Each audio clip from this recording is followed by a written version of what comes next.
What's up guys, my name's Tom, welcome back to another video, here back to another episode of my F1 2020 My Team Career Mode, episode 32, round 10 in season 2. If you haven't watched the previous episode on Hungarian Grand Prix, I highly recommend to go check it out. It was a very entertaining episode, and the race result was pretty spectacular to say the least, spoiler alert. But before jumping onto the track for the Belgian Grand Prix, we have some things to do and we're going to have the season break. So it's time for the second half of the season, it's crunch time. We need to get good results in order to finish in a decent position in the driver standings and in the constructor standings. So we're getting to this stage of the season where things are going to start to get a little bit more serious, and before jumping on the track we have a lot of things to do. And unfortunately one of the minor upgrades for the engine failed, and it was supposed to be ready for this weekend, which is pretty unfortunate, but luckily we can fix him and is going to be ready just on time before we jump onto the first practice session. So that was really lucky, but once again I'm a bit disappointed because the upgrades have been failing a lot lately, and that makes things a bit tricky when it comes to put the upgrades on time, and we have to spend a little bit of more resource points than it is expected. But anyway, we're just finishing the things on the agenda, and there is ready. It was a 0% chance of failing anyway, because it was the second time that we were fixing the upgrade.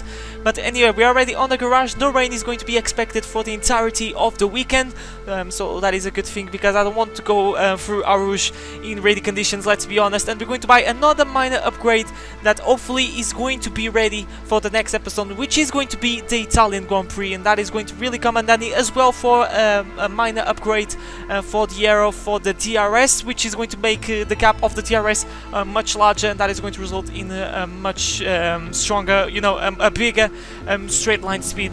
But here we are on Belgium, just doing our things on practice. Pace has been really good. I absolutely love this track. Who doesn't? And last season it was a very chaotic race. We made contact with Gasly, and that stopped us to make points. But hopefully it's going to be a different story. The car is improved, and I'm expecting big things. And hopefully Lando can finally start to score some points after this season break. So after the summer break. So he had a little rest to think about driving a little bit faster, and hopefully he's going to be on the pace, because I'm starting to get a little bit impatient with Lando. I thought to fire him up in the middle part of the season, but I decided to give him a second chance, because he is 90 rating, and this car already showed that he's capable of score points. We are leveled in terms of performance with Alpine, and we passed the qualifying sim program, and we went fastest in practice 3. So we always show an excellent pace on the last practice session, because this is the session that we do the qualifying sim program. But before jumping onto qualifying,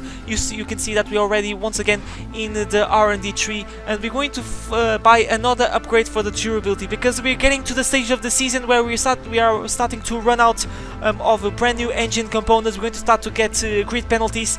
It's going to be inevitable, let's be honest. I'm starting to run out of brand new engine components, so we're going to take those grid penalties anyway. So just to minimize the damage, I decided to buy one major upgrade for the MGUK. If I'm not wrong, if it is not the MGUK, it's the MGUH. But here we are on qualifying Q1. It should be pretty easy. The pace has been really good as we go almost flat through Pool 1. Unfortunately this season is still not possible to go flat out through Pool 1. Hopefully it's going to be next season, unless some regulation change are going to spoil this wish for me, but hopefully we're not going to have any of those, because we already had from season 1 to season 2. But across the line, and it is a 152 flat, and that is enough for the time being to put us P6. But as we skip forward, we're just in P16, so we are in trouble. And let me tell you that this lap wasn't that good, and Lando is 2/10 faster than us. But you can see that we are on the bus stop chicane. This is with the same set of tires, because I have the feeling that we're going to improve, but we're not going to improve a lap, because I calculated badly the time, and we didn't have time to start a second flying lap. Unfortunately, we did enough on the first lap to get through to the second phase of qualifying. So a little bit of a relief, but it seems that it's going to be really hard to get to the top 10 shootout, because we just finished in P16, 8 cents away of Lance Stroll in P10. So it's going to be quite of a challenge, but thankfully we have 2 sets available for this key 2 session, and hopefully Lando is going to be on the pace, and who knows, he can out-qualify us for the first time in a while. I think the last time actually was in the British Grand Prix. We had a lot of trouble in qualifying when I had a good feeling that it was going to be an easy top 10 shootout. So practice, like I said, it doesn't tell the whole story as well for the performance chart, but through the final corner, open the DRS across the line where this is going to put us. For the time being, we are the slowest of the guys that set the time, and we are behind both Alpines. And as we're skipping forward, we find ourselves in P15, maybe make that P16, yes, make that P16, as Esteban Ocon goes 10th fastest in the McLaren. So definitely we're in trouble, and it's going to be quite of a challenge to get through to the top 10 shootout, as we're improving on our previous best. That lap wasn't that good, I can tell you already. We made some mistakes, and but still, if we improve a lot, it's going to be quite a challenge to get through Q3, because for the time being we are the slowest of the runners, as we're gaining 0.3 of a second, so making good gains. But like I said, I don't know if it's going to be enough, and Norris seems to be in trouble as well, because he is in P15 as well for Vettel, way down the order in the P14. But anyway, we are 0.4 up on our previous best. The lap has been pretty good, not making mistakes, not making correction with wheel. So I think at the moment I'm giving everything that this Tom Motorsport car can give, as now is going to be an easy flat through this ride, and as I'm giving everything, pushing everything, every bit of this car. And now it's just wait for this for the bus stop chicane, and then is put the throttle as early as you can, as go through Blanchimont, easy flat. And now make sure to hit just about the 100 brake marker through the bus stop chicane, and we just about stop the car in time. It's very bumpy, so I always find a little bit of a struggle through that chicane. Open the DRS, make sure to put the throttle as early as you can across the line. And will it be enough to put us into top 10 shootout? Yes, no it's not, I should say. It is just P14, but I think it was a very good effort, and it's enough to put us ahead of our teammate and Sebastian Vettel. And we were just 1/10 of out-qualifying our rival, Nobuharu Matsushita. A bit disappointing, but anyway, I think I gave everything on that lap. We out-qualifying teammate once again, and we still managed to get ahead of Vettel, which is dividing the two Tom Motorsport cars. But you never know what can happen in the race. You know that we already had some weekends where they didn't have a good qualifying, but we managed to pull something through in the race. Hopefully it's going to be in the case today. So without further ado, let's go to Sunday for the Belgian Grand Prix. Let's go. Welcome along then to the Belgian Grand Prix, the race that gave us the maiden victory for the Jordan team in 1998. And in the same team, the phenomenal debut of a young Michael Schumacher.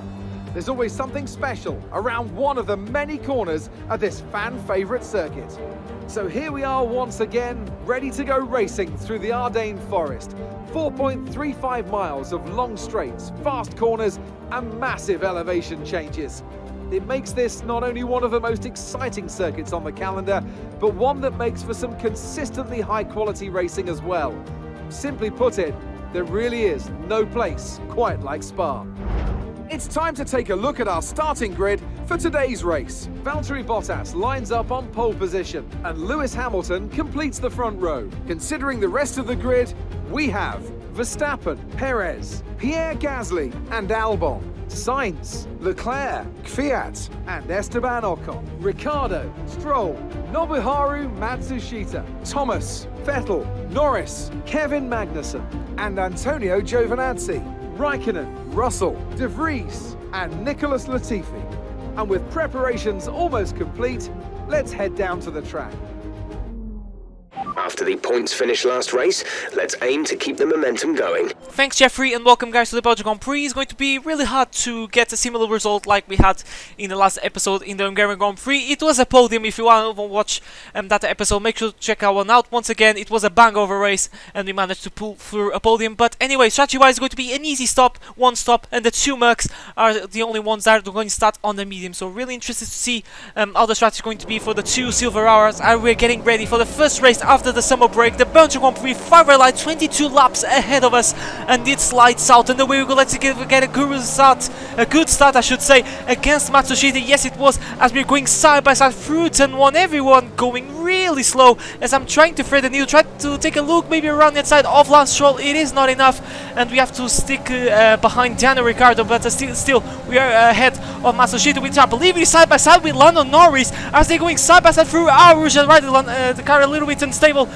and there's Norris, I think, is in the wall. Norris in the wall, and he's out of the race. Our teammate is out of the race, and this is going to trigger a virtual safety car confirmation. Lando Norris is out of the Belgian Grand Prix after a very nasty crash at Radillon, and probably he made contact with Matsushita, but I want to say that was a very hard crash because it is a flat out corner.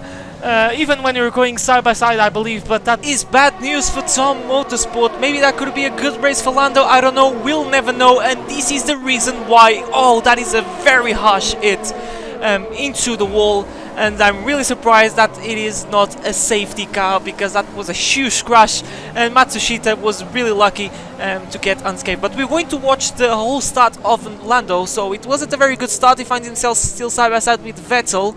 He's going to try to go around the outside. Good run on Matsushita, so going around the outside was a very good idea. It seemed the two Tom Motorsport cars going side by side, so we'll see what is going to happen. He managed to go around the outside, but oh, he made contact. Yeah, for sure that he made contact to be in the wall.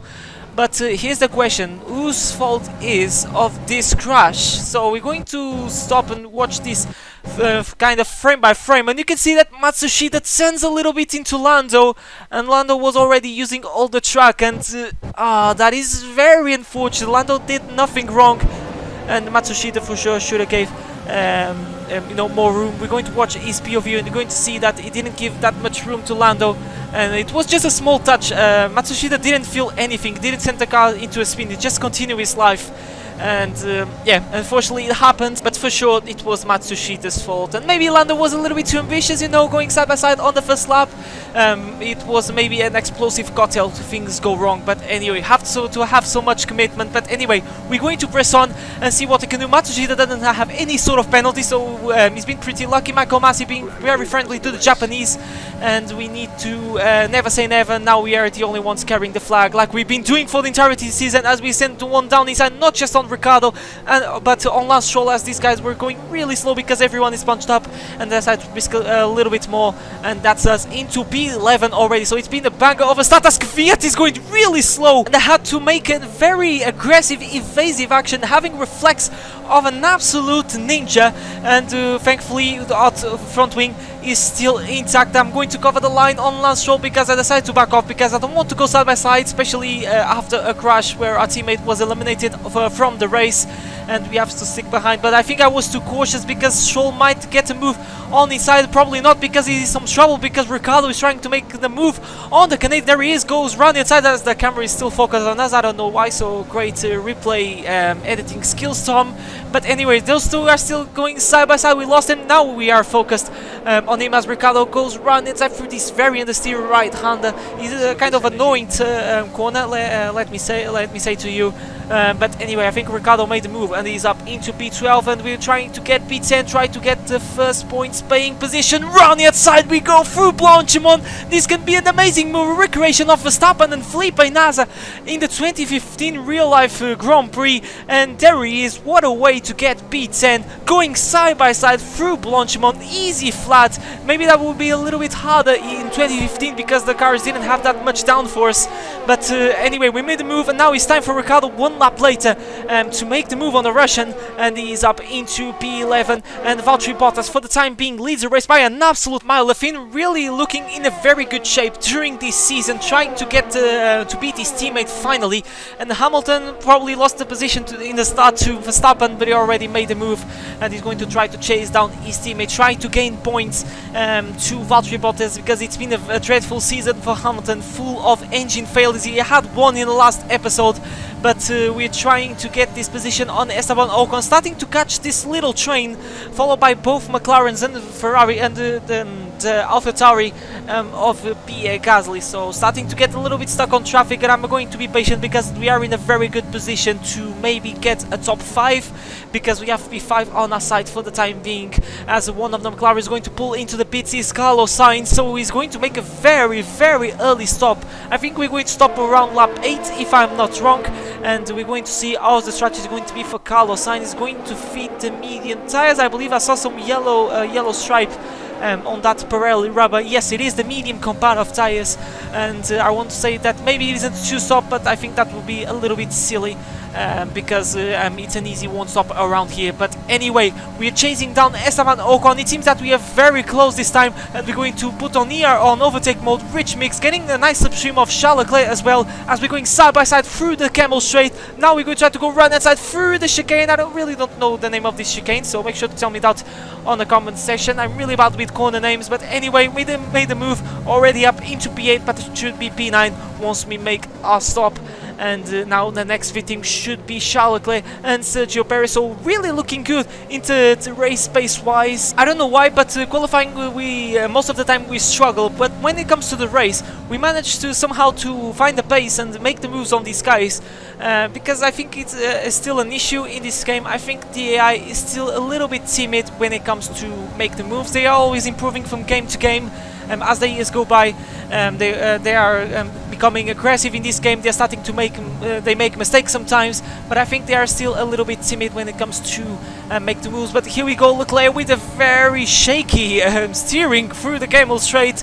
But we made a move on the Ferrari. The Ferrari struggling for straight line speed. No surprise, it is a Ferrari, as we have a terrible run and we step a little bit on the curb, and that may allow maybe Leclerc to try to regain the position. No, we just about maintain ahead of the Monegasque as we're going to start lap 8, and this is going to be in lap 2 dress up any set of medium tires, do the only stop of this race. And some of the guys and the likes of Kvyat and Verstappen already made their stop, and we'll see the strategy. No, it wasn't Kvyat, so apologies, it is Gasly, and he's fitting the hut, so a very interesting strategy as well for Verstappen and Leclerc. So it seems that these guys can't bring the mediums till the end of the race. We're going to fit the mediums, and hopefully we're not going to suffer that much tire wear. Tire wear, speaking of tire wear on these softs, it was pretty good. We managed to make the moves to push and still at the same time nurse them pretty nicely. So it's been a very successful stint.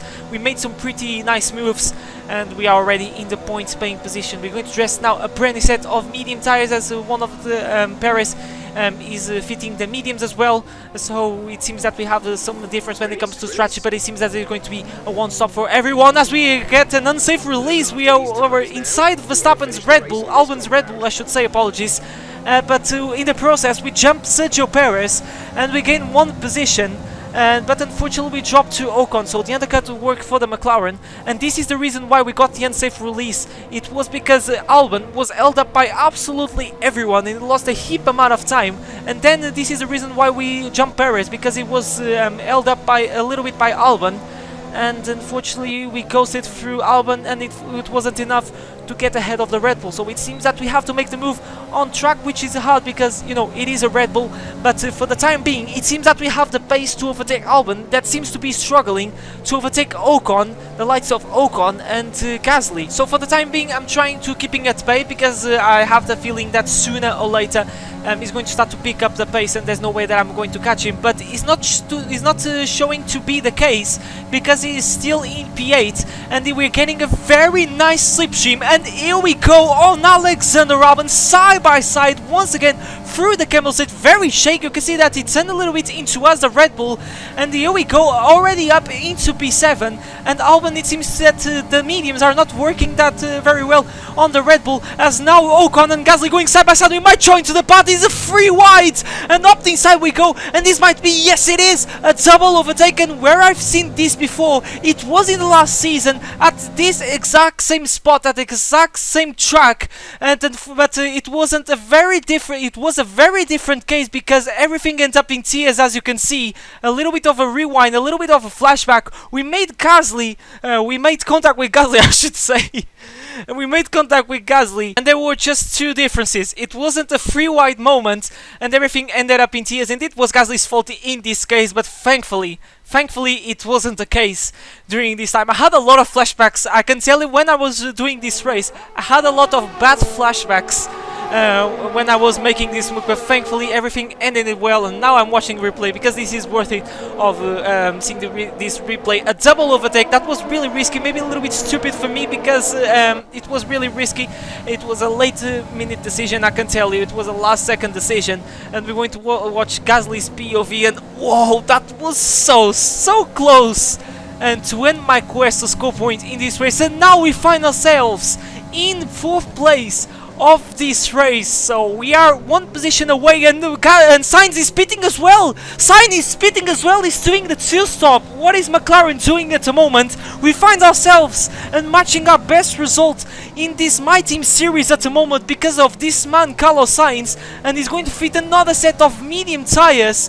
And for the time being, we're matching our best result in Formula 1. Last episode we got P3, and this might be second place. We might get another best result because Hamilton, his Mercedes engine, decide to give up once again as he is out of the race. Hamilton is out of the race. We find ourselves in second place, and the safety car has been deployed. Oh, absolute scenes in this Belgian Grand Prix. We might score another podium as Bottas is going to take the chance to pit under the safety car, but no one is ready. No one is ready at Mercedes like in the real life. This is unbelievable, unbelievable scenes in this Belgian Grand Prix. But finally, the mechanics serve Bottas, and he's going to fit the soft comparative tires, and he's going till the end of the race. But I can tell you already, no, we're not going to get the lead of this race because Bottas was miles behind. But what a race it has been. We've been slicing through the pack after a kind of a disappointing qualifying. Hamilton DNFing of this Grand Prix and making a double overtake on the Camel Straight. Absolutely scenes, and as well a huge crash from our teammate. What it could have been if Lando stayed in this race, I don't know. We'll never know because he is out. But wow, he is missing a hell of a race, and here we are in second place, ready to the restart of this Grand Prix. It's going to be really hard to take the lead because Bottas is in the Mercedes and it is on the softer comparator. But I'm going to give everything, try to get a good result. You can see I'm slowing down and try to do a little bit of a switchback, but we lost a bit of back end, and I can tell you already that his race win chance is basically over for us because Bottas is going to start to pull away unless his Mercedes engine decides to betray him like it was on Hamilton. But look at the gap that the Mercedes already has. There's no way that we're going to win this race, but still we are in the podium. We are in second place, followed by Esteban Ocon that can take his first podium since his miraculous win at Monaco, as we are finishing our first lap after the restart. You can see Bottas has a 131.6 and we're going to set a 134.2, so it is 3 seconds faster than us. That is absolutely terrifying to see how much pace that Mercedes have, but there's no surprise because he's on the softest comparative tires and as well. But one of the Red Bulls, I believe this is Verstappen, seems to be in trouble because everyone is bunched up and the guys on the hards are going to find a bit of a hard time to overtake these guys, as well Esteban Ocon, as we are on lap 19.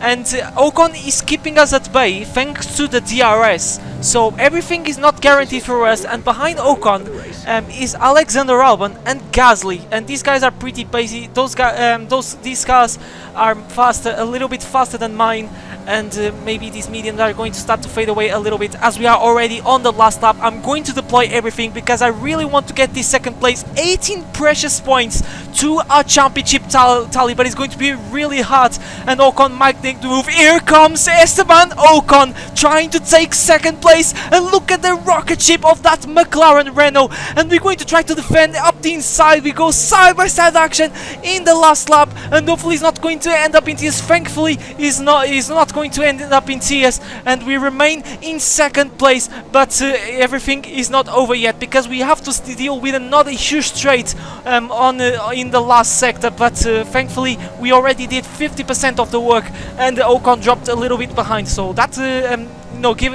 gives me a little bit of a relief. But nothing is guaranteed because we can lose third place, but it is very probable that we can lose maybe the podium because Alexander Albon is pretty close as well for Gasly, so everything is not guaranteed at the moment. Look at the gap that Bottas already has. It is 14 seconds, almost 15 seconds ahead of us, so it's going to be an easy win for Bottas, which is going to gain 26 points to Lewis Hamilton, and is going to be isolated in the championship standings. But what about us? Are we going to score 18 points once we are cross line? We just have two corners to go, we can say, of this track. The bus stop chicane, braking really hard to make sure that Ocon doesn't get a last minute decision and make a move. But here we go across the line, and it is another podium. What a race! Can't complain about that one. That was an excellent drive.